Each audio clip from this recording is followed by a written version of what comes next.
his cocaine, his marijuana, his heroin, and his business have cost a lot of lives. He has confessed, like, informally to have killed 2,000 to 3,000 people. Hello fellow YouTubers, my name is Adrian.exe. One of the questions I'm always asked is, Adrian, why are you so damn handsome? The second most asked question is, Adrian, did we win the war on drugs? And what is Mexico like after El Chapo? The short answer is no. And terrible.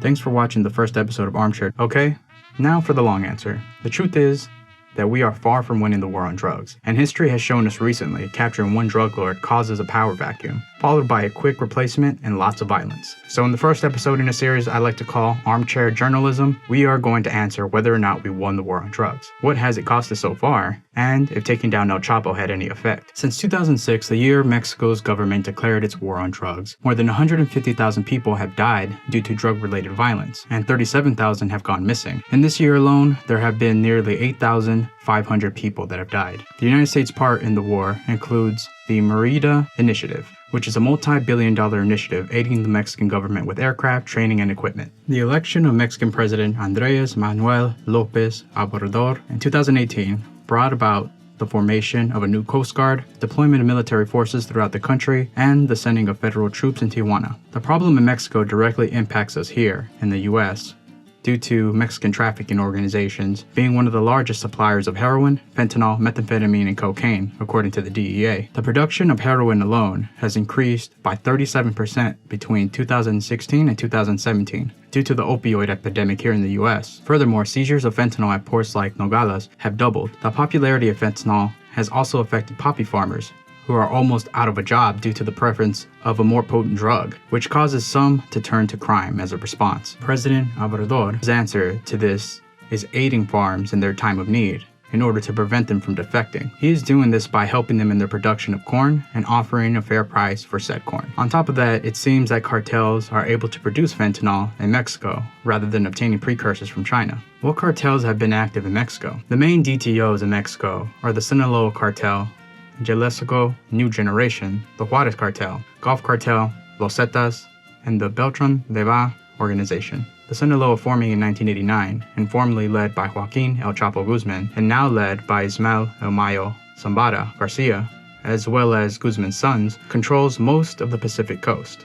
The Jalisco New Generation is a group that splintered off from the Sinaloa Cartel and formed after the Sinaloa Cartel Capo had been killed by Mexican security forces in 2010. According to the DEA, the group is characterized by its willingness to engage in violent confrontations. Another group, the long-standing rival of the Sinaloa Cartel, the Juarez Cartel, formed in 1970 and led by Juan Pablo Ledesma. It controls the north-central state of Chihuahua, which is across the border from New Mexico and Texas. The Gulf Cartel, formed in the 1930s and formerly led by Luis Alberto Flores Blanco, Juan Salinas, controls the northeastern state Tamaulipas. Recent arrests by the DEA has severely faltered their power. Los Zetas started as a paramilitary group employed by the Gulf Cartel. They split from the Gulf Cartel after the capture of Jose Ian and split even further by the capture of Jose Valencia. The numerous splinter cells of Los Zetas makes it difficult to identify the leaders.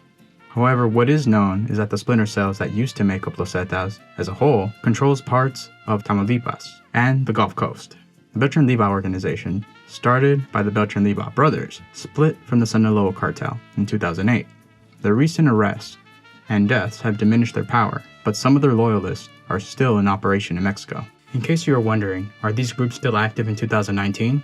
Yes. On April 19th in Veracruz, CJNG killed 14 people, including a 1-year-old baby. This was allegedly caused by a clash between Los Zetas and CJNG. Additionally, on April 4th, the Grupo Sombra left a decapitated corpse and narco flag to warn the CJNG. In another event, on February 15th, Los Zetas decapitated 2 members of the Gulf Cartel. The heads were later found at Escobedo, Nuevo Leon. How are drugs entering the US, you may ask? Drugs enter the US through 300 different ports of entry, controlled by the Customs and Border Protection. Traffickers smuggle drugs using anything from tractor trailers to cargo trains. They have also utilized underground tunnels that go through the border, and even drones. Even with the capture of El Chapo, there is seemingly no end to the number of drugs coming into the US, as evidenced by the recent amount of fentanyl seized on January 31st, 2019, linked to the Sinaloa cartel at the Nogales port of entry. You might be wondering at this point, shouldn't targeting the head of every cartel effectively disband the cartel, as it did with Pablo Escobar? No, unfortunately, it hasn't. Many operations aimed at arresting or killing heads of cartels has had a marginally positive effect. The effect has mostly caused fragmentation and a constant battle for territory. Luckily, President Obrador has been reluctant to implement the kingpin strategy, which involves a popular method of taking down the CEOs of criminal organizations. The problem with this methodology is that it shows little results and aids in perpetuating the narrative that this strategy works. Another problem with this approach is that drug cartels are not just vertically integrated organizations, but both horizontally and vertically integrated. Horizontal integration is when a company takes over another company providing a similar service, essentially absorbing the competition. Vertical integration refers to a company taking control of one of the business operations within the supply chain. Cartels not only have a hold on poppy fields, vertical integration, but have a transnational network that aid in the supply of drugs like fentanyl. Not to mention that cartels are now also competing with internet-based drug trafficking that buys directly from China, where fentanyl precursors can be obtained, and creating the drug from scratch in the US, meaning that cartels and drug suppliers in general are more complexly structured than ever before, and new methods will need to be implemented to combat that drug trafficking. So at this point, you may be asking yourself, well, what do we do then? The methodology needs to change and needs to be tackled holistically.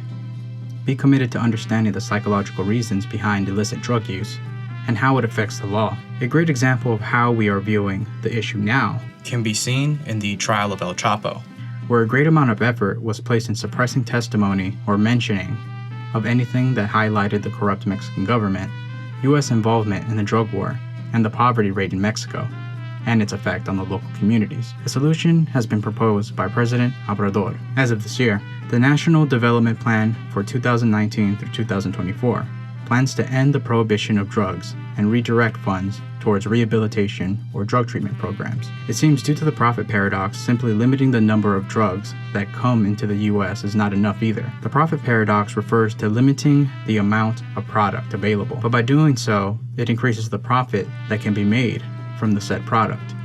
The Hydra Effect also plays a role. The effect refers to cutting down one drug organization just to have two more pop up. Even if we kill or arrest all cartel leaders, there will always be a group ready and willing to take its place, as long as there is a demand for drugs. Many experts agree that drug treatment facilities are the solution to stopping the demand for drugs. It has worked in other countries. For example, a study by the American Journal of Addictions found that when France allowed its citizens to access buprenorphine, an opioid addiction treatment medication, overdose deaths decreased by 79%, and this happened while the number of people attending treatment increased. Another factor that aids cartels in continuing the smuggling of drugs are money laundering banks like HBSC. HBSC was fined in 2012 $1.9 billion, which was just a fraction of their $16.8 billion profits in 2011. Assistant U.S. Attorney General Lanny Breuer stated that as a result of the government investigation, HSBC has clawed back deferred compensation bonuses given to some of its most senior U.S. anti-money laundering and compliance officers, and agreed to partially defer bonus compensations for most of its senior officials during the 5-year period of the deferred prosecution agreement. The U.S. Department of Justice held back on criminal prosecution because of fear that it may cripple the financial institution regardless of the violations of the Bank Secrecy Act, Trading with the Enemy Act, and other AML statutes.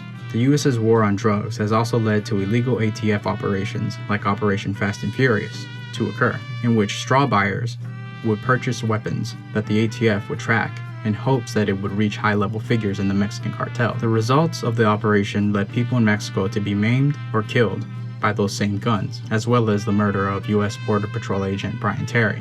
In conclusion, no, we did not win, nor are we close to winning the war on drugs.